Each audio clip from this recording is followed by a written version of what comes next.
আসসালামু আলাইকুম প্রিয় দর্শকবৃন্দ, আশা করি সবাই ভালো আছেন। আজকে আবারও হাজির হয়েছি রাজশাহীর আলুর বাজারের সর্বশেষ আপডেট নিয়ে। প্রিয় দর্শকবৃন্দ, আলুর বাজার নিয়ে আমরা প্রতিদিনই আলোচনা করি, কারণ এই একটি ফসলের সঙ্গে জড়িয়ে আছে হাজার হাজার কৃষক, ব্যবসায়ী, শ্রমিক এবং অসংখ্য পরিবারের জীবিকা। আজকের বাজার অনুযায়ী রাজশাহীর তানোরমোহনপুরের আশেপাশের এলাকায় সাদা ডায়মন্ড আলু 18.5 টাকা কেজি দরে কেনা বেচা হচ্ছে। অন্যদিকে লাল স্টিক আলু 18 টাকা কেজি দরে কেনা বেচা হচ্ছে। তবে স্থানভেদে এবং আলুর মান অনুযায়ী 50 পয়সা থেকে 1 টাকা পর্যন্ত কম বেশি হতে পারে। আপনারা দেখতে পাচ্ছেন যে হিমাগারগুলোতে এখন ব্যাপক কর্মব্যস্ততা চলছে। প্রতিদিনই প্রচুর পরিমাণে আলু বের করা হচ্ছে, বাছাই করা হচ্ছে এবং দেশের বিভিন্ন অঞ্চলে পাঠানোর জন্য প্রস্তুত করা হচ্ছে। একটি বিষয় বিশেষভাবে লক্ষণীয়, এবছর রাজশাহীর আলুর বাহিরে ব্যাপক চাহিদা রয়েছে। দেশের বিভিন্ন জেলা থেকে ব্যবসায়ীরা আলু সংগ্রহ করতে আসছেন, ফলে হিমাগারগুলোতেও এখন বেশ ভালো পরিমাণে আলু পড়েছে। তবে বাজারে কিছুটা উন্নতি দেখা গেলেও কৃষকের মুখে এখনও পূর্ণ হাসি নেই, কারণ কৃষকের হিসাবটা একটু ভিন্ন।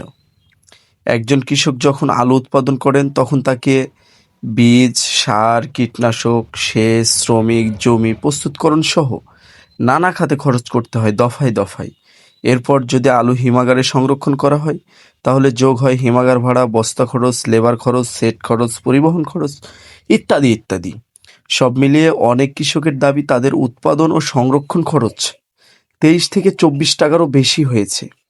সেই জায়গা থেকে যদি আজকে 18 বা 18.5 টাকায় আলু বিক্রি করতে হয় তাহলে কাঙ্ক্ষিত লাভের মুখ দেখা কঠিন হয়ে পড়ে।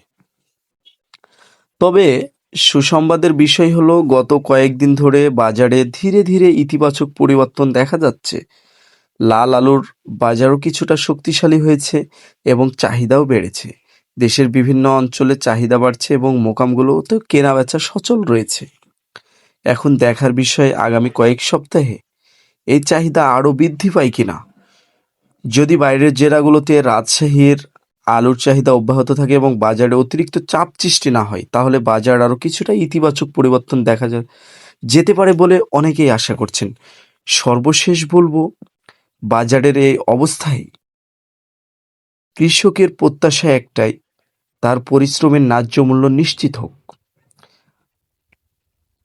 আর এটার জন্য তারা সরকারের কাছে জোর দাবি জানায় যে আলু বিদেশে রপ্তানি করা হোক, আলুর ন্যায্য মূল্য নিশ্চিত করা হোক।